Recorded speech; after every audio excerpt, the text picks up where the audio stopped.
we have Tol Lauron, Tolboy Lauron.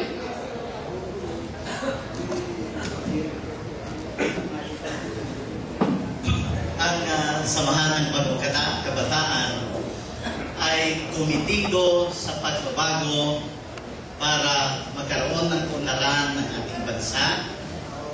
At alam natin na matatamo lamang natin itong pagbabago kung tayo ay maisa sa puso, bawat isa sa atin, ang kaisipan para magkaroon ng credible, komitido, sincero, at may integridad na mga leader. Ang Samahan ng Bagong Kabataan at ang mga kasabi ay hindi kailangan ng parangal para gagawin nila ang dapat na nararapat gawin para sa kaunlad ng ating bansa. Kaya lamang sa pagkakataong ito, minabuti namin sa kapangyarihan ng ating pinuno, kagalang-galang na Regional Chairman ng bagong Samahan ng Bagong Kabataan, 9th generation, Utol Mike Plana, at sa aming, kung aming tawagin ay Supremo, si Utol Tabi, at sa aming pagkita-kita ng National Executive Officers sa pamumuno ng Pangulo at Chairman ng National Executive Committee na si Utol Camilo Mendez. Minabuti namin na igawad ng parangal ang iba nating kasabi. Ang aming tatawagin ay unang hanay lamang po, kasi kung tutuusin, hindi lamang 10, hindi lamang 11, o hindi lamang 12 ang nararapat na bigyan ng parangal. Itong aming katawagin ay unang hanay lamang po. Sa mga susunod na kataon, ang mga nararapat igawad ng parangal ay ating ding dapat gawan o igawad ng parangal. Kinakagala ko at ako ay karangalan ko rin na maging chairman o mamumuno ng Committee on Awards para mabigyan ng parangal ang mga nararapat bigyan ng parangal para magkaroon ng mga modelo ang ating mga kasapi, lalong-lalo na itong ating bagong henerasyon, 8th and 9th generation, at saka yung ating mga aplikante at kandidata at kandidato para sa mga sumusunod na henerasyon. So ladies and gentlemen, mga utol, I have the pleasure and honor to call one by one the awardees. But before that, let me call on our regional chairman, Utol Mike Plana, to please come forward. The National Executive Officers, Utol Camilo, Utol Romy, and Utol Mario, to please come to the stage to assist in the giving of these awards.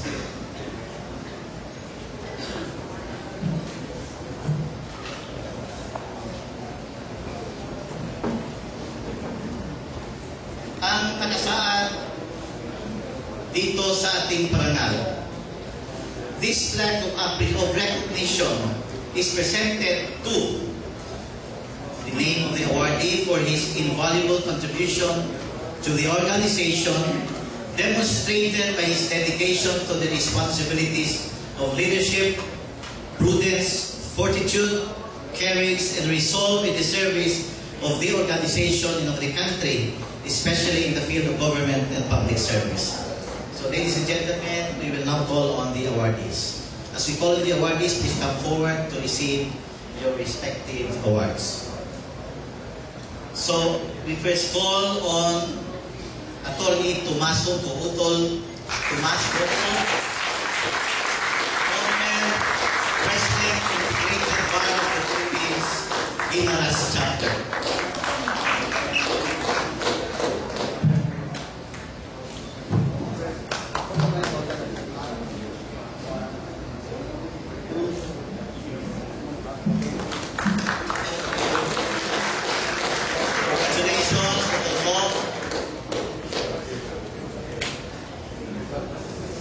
The next awarding is given to Attorney Utol David Bermudo, Regional Chairman, Commission of Human Rights, Region 6. The best commissioner seats are nominated.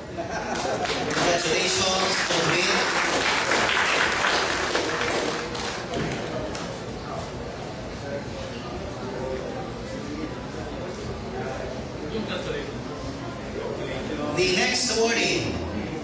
is given to our utol, Mr.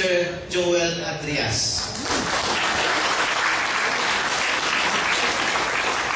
The person responsible for the tremendous growth of Mang Inasal. Congratulations, Joel.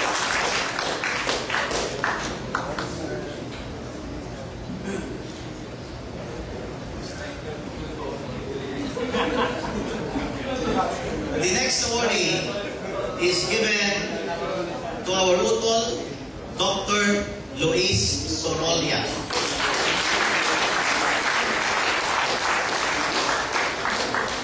The President of the West Visayas State University in Iloilo City.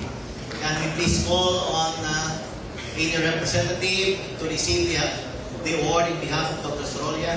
He was here earlier but has to leave due to prior commitment. Can we call on Alex Caliano to please receive the award in behalf of Dr. Sorolla?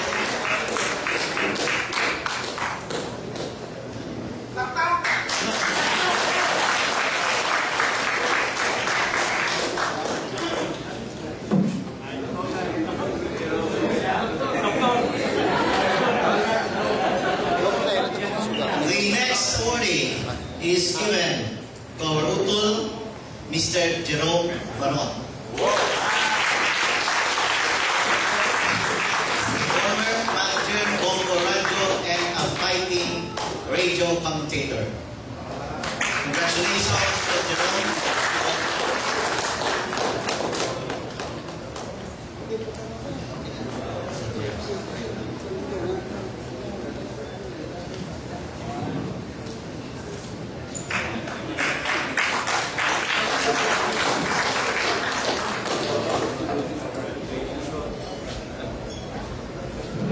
Next awardee is given to our distinguished utol, Attorney Julius Elvas.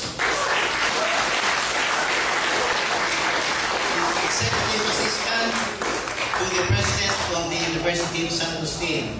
Congratulations, Dr. Jules.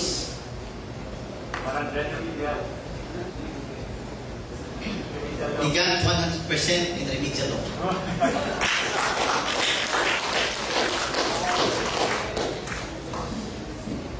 Next awardee is given to another distinguished utol, Attorney Virgilio Teruel.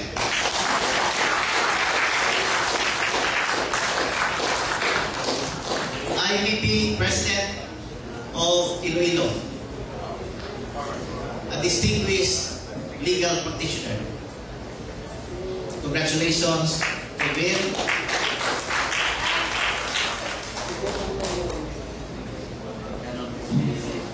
The next awardee is given to our utol, Attorney Norman Danoy, Secretary, Department of National Defense. Congratulations, Mr. Norman.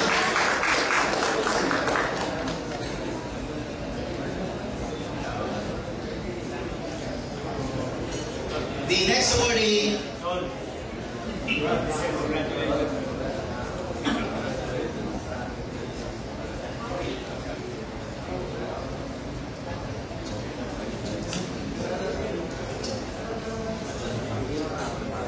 next awardee is given to our utol, Attorney Jose Niego, Attorney National Police Commission. My former boss when I was the first year in the Samahan ng Bagong Kabataan. Congratulations, Jojo.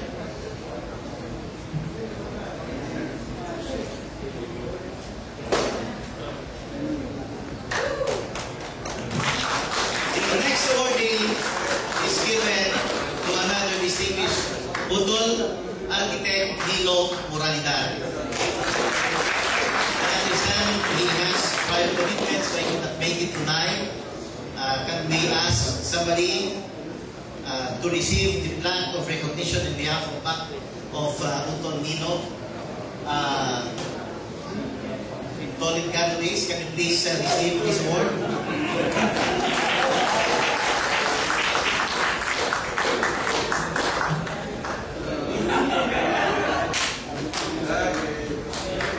Congratulations, Architect. The last but not the least awarding is given not to an individual person but to a chapter. Chapter which has proven themselves to be at par with the adherence and tenets of the Samahan ng Bagong Kabataan, and have proven themselves, demonstrated their dynamism, and the spirit of Sabakan has continued to live on with them despite the number of years and despite the hiatus in the hierarchy. This award is given to no other than the Samahan ng Bagong Kabataan, Tigbawan Chapter, led by Utol Ray Rosa and Utol Ed. And we ask the entire delegation to please come forward. And we ask the entire delegation of Tigbawan to please come forward.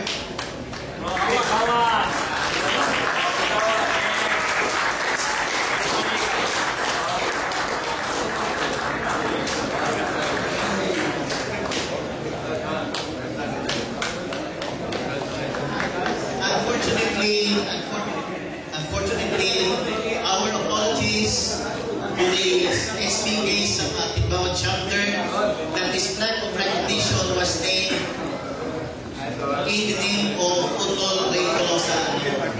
But this is in behalf of the entire delegation.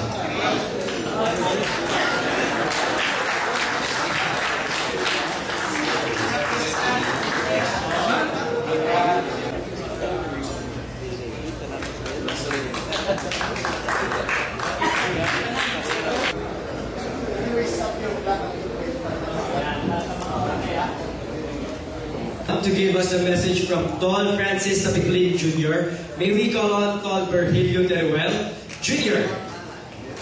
A round of applause, please.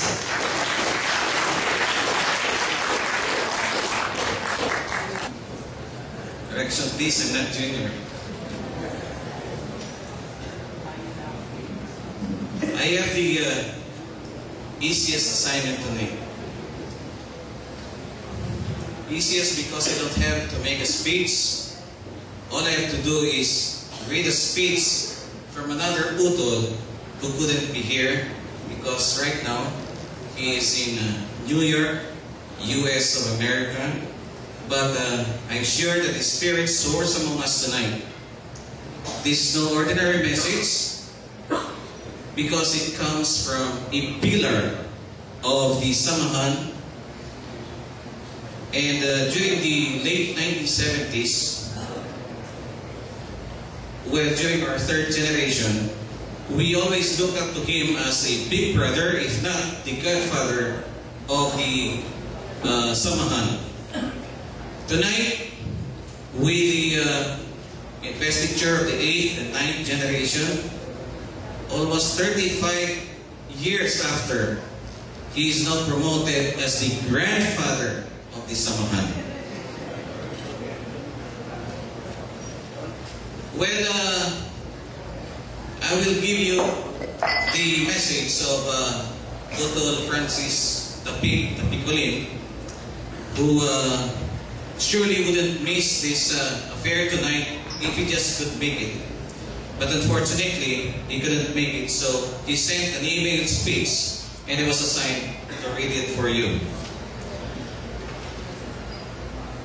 The message consists of two parts. The first part is for the guests, and the second part is for the Samahan members. The first part mostly is in English. That's the easier part. The second part for the members of the Samahan is in Filipino or in Tagalog.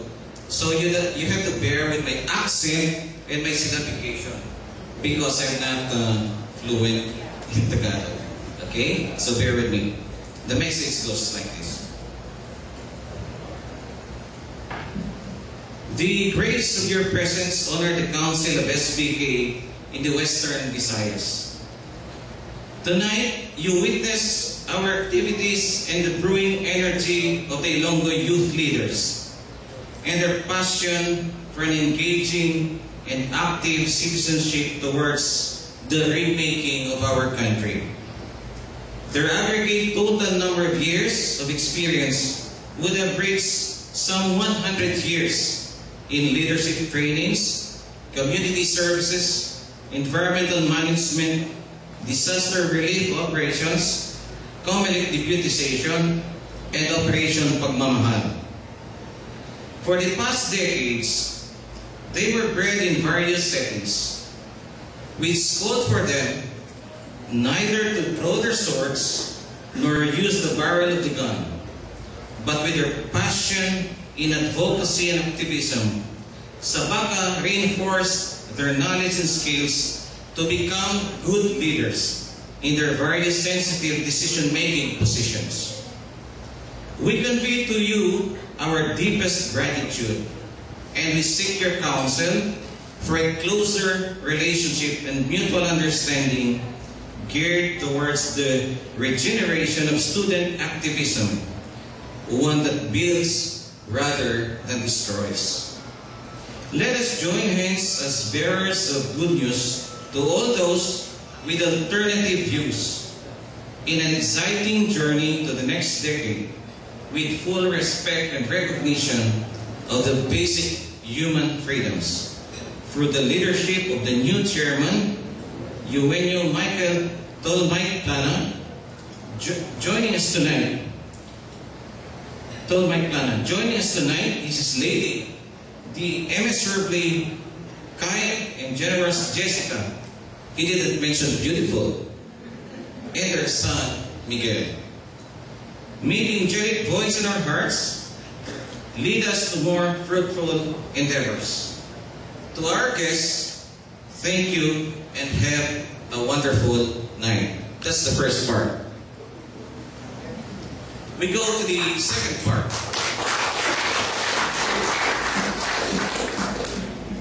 This is the more difficult part. Sa aking mga kapatid sa paniniwala, ako'y nagagala, gayon din si Utol Vic, as the wife of Utol Tapik. Na ating may balik sa ating kaisipan man lamang ang sinimula ng samahan sa kanlurang Visayas. Hirap, pawis at dugo ang tuluyang ibinuhos upang ang mga progresibong sektor ng kabataan sa ilalim ng ley martial ay mabigyan ng bihikulo at pamaraan upang maging bahagi ng mga programa tungo sa kaunlaran. Sa loob halos 4 na dekadang nakaraan, sa kalagitnaan nito, ating nasaksihan ang iba't ibang krisis pampolitika.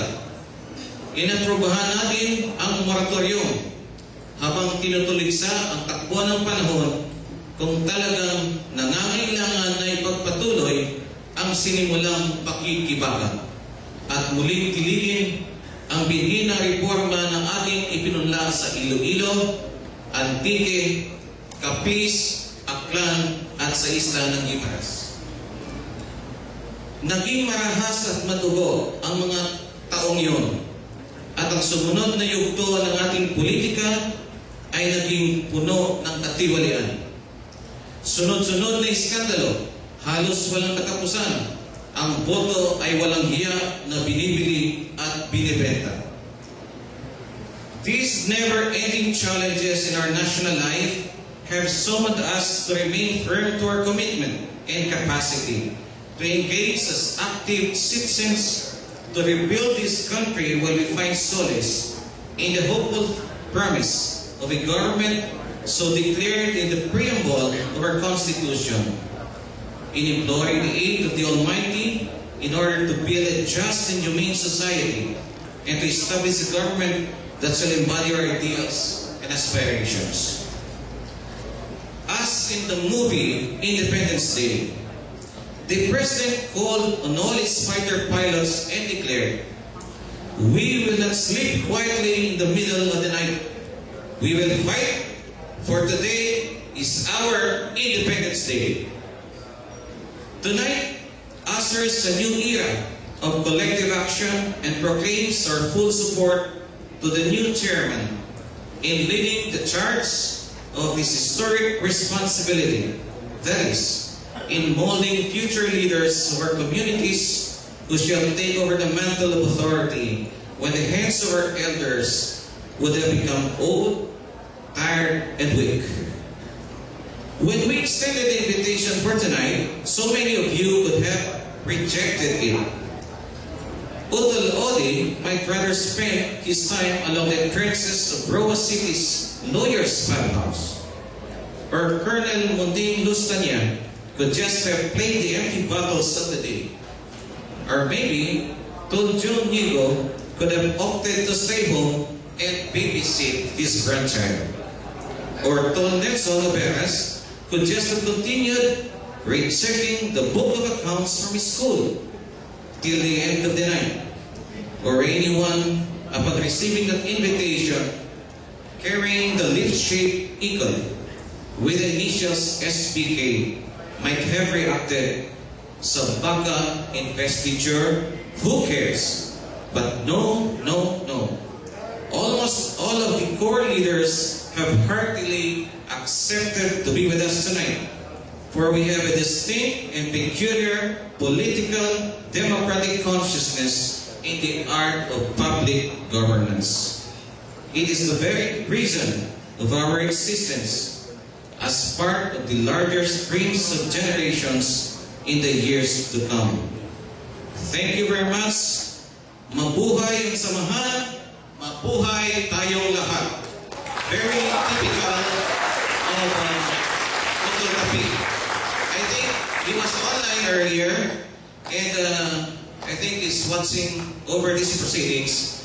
And I would like to request all of us to stand and give Utol Rapi a big hand for all his contributions to the samahan. Thank you very much.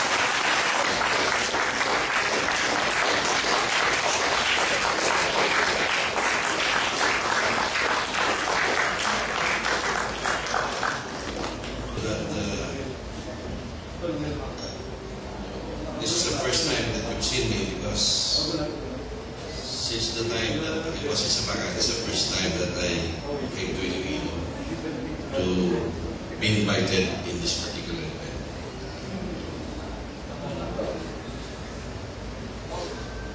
In behalf of the national leadership of the Samahan ng Bagong Kabataan, and as national chairman,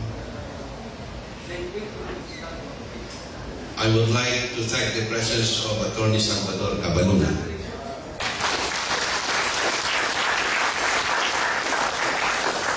And Mrs. Jessica Plana.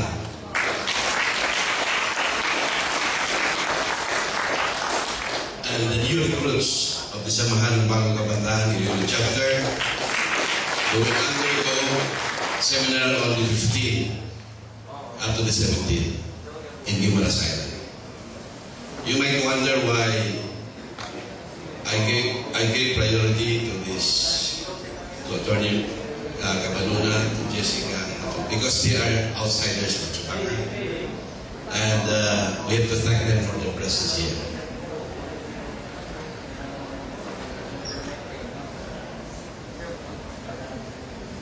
I am also relaying to you the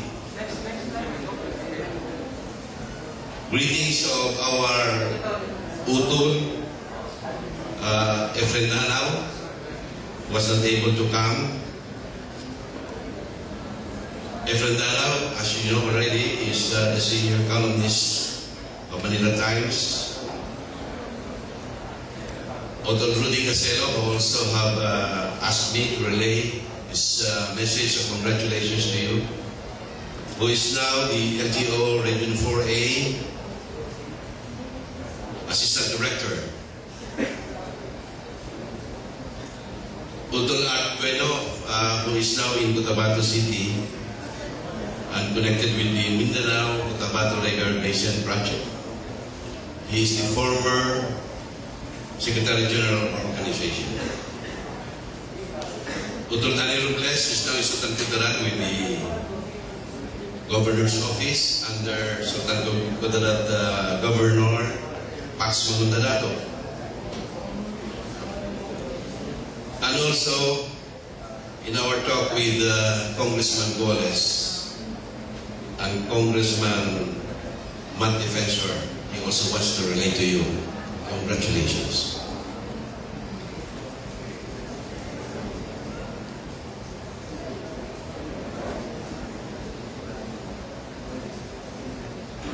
Ang sabi ni Rizal, ang kabataan ang pag-asa ng bayan. There is another political scientist who said that you youth full of vigor and vitality, you are the hope of the nation. Yours is the twilight of the fallen day. Ang ating mabasa sa harap, good leaders, better nation. Totoo po yan. Hindi tayo magkakaroon ng bayang maayos kung ang mga leader natin ay hindi rin maayos.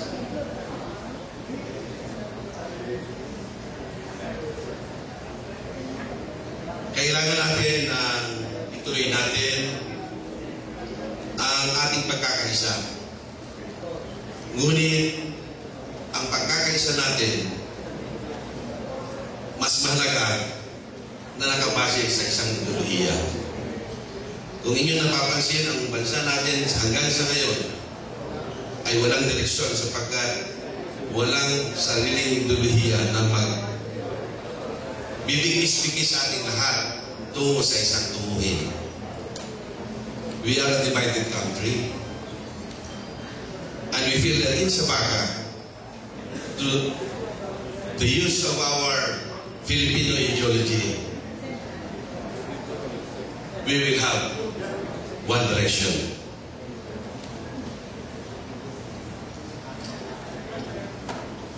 So, I'd like to remind everybody to go back to this Filipino ideology. What we are fighting for. It has been said that we fought a revolution from the center. Ito yung ating tinatawag na centrist democracy. Isang pamahalaan na hindi na sa itaas, hindi na sa left, hindi na sa right, kundi na sa center ng mamamayan. At ako ay nagagalak sapagkat sa presence ni Atty. Salvador ay napatunayan niya na ang revolusyong ating ipinaglalaban ay mapayapa.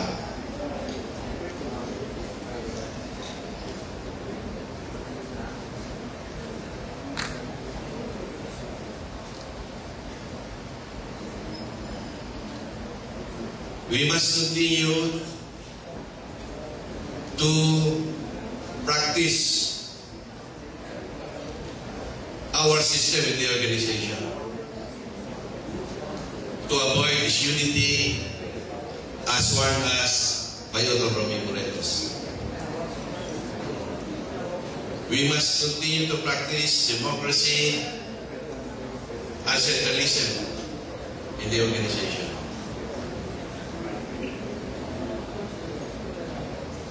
We must continue our brotherhood in the organization.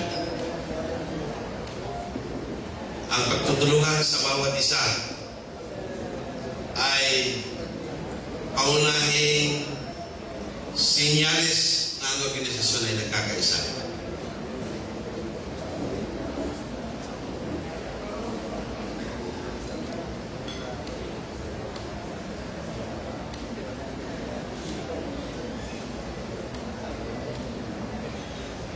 Ano kinabukasan ng Sabaka? Where are we going? Ito ba ay pagpapalaganap lamang? Ito ba ay magkaroon ng ganitong okasyon lamang? Magbigay ng parangal?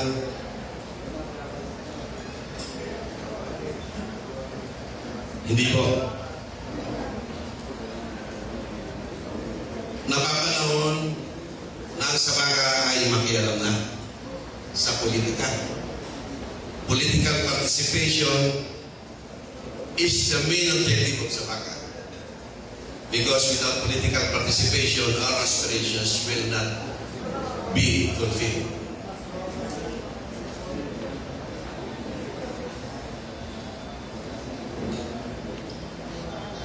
Kanina, nakita ko, kulang ang upuan sa Supreme Court para mayupo natin lahat ng ating abogado.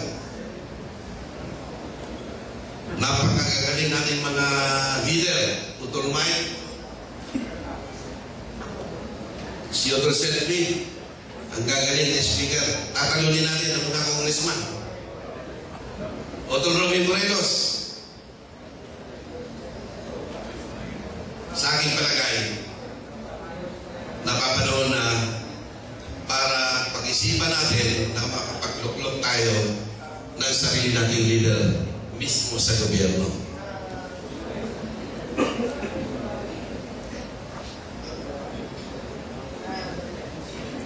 In 2013, we must be able to send somebody in Congress.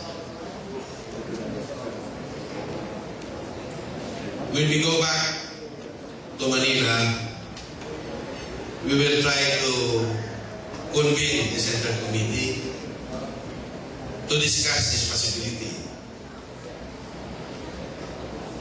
Some of the members of the Regional Council may be appointed as member of the Central Committee to assist us in screening, in knowing who shall be our candidate, whether in party list, whether in district elections.